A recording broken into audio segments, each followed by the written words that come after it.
Minister, there are some phone calls you never wish to receive. I can tell you now that one of them is the hushed phone call you receive from a carer who knows your family, who tells you that, as a matter of urgency, you need to come to the care facility and check on your loved one because they have been hurt. Nothing prepares you to arrive and find your loved one with black eyes, bruises, cuts, blood on their face. And I can tell you, Mr. Speaker, nothing prepares you for discovering that these injuries in fact happened 3 days previously, and nobody called you. No one alerted you. Nobody called an ambulance, despite the fact that somebody had a head injury, was on blood thinners, and is elderly, and not a single person, not one, having any answers as to how this may have happened, or any proof at all as to how this occurred. My father has dementia. It started very young and affects a part of his brain that is involved with speech. He is fully aware of everything. He even has memory.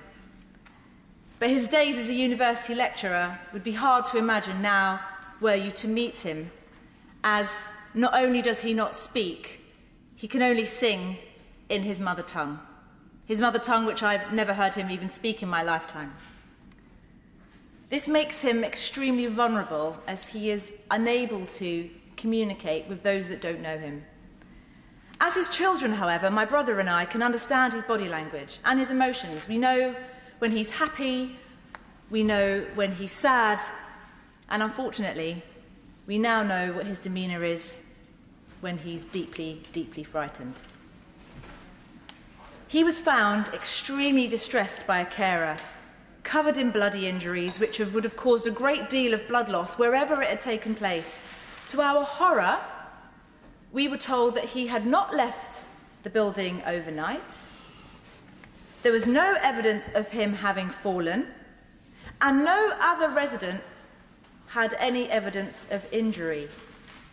Quite unexpectedly, the centre manager suddenly left, and not a single person had any excuse as to what had happened or why we were not called. 3 days it took for us to receive a phone call, which came in the manner of a hushed phone call from a carer who was leaving the very next day, who said she was entirely aware that we had not been told and deeply thought that we should know.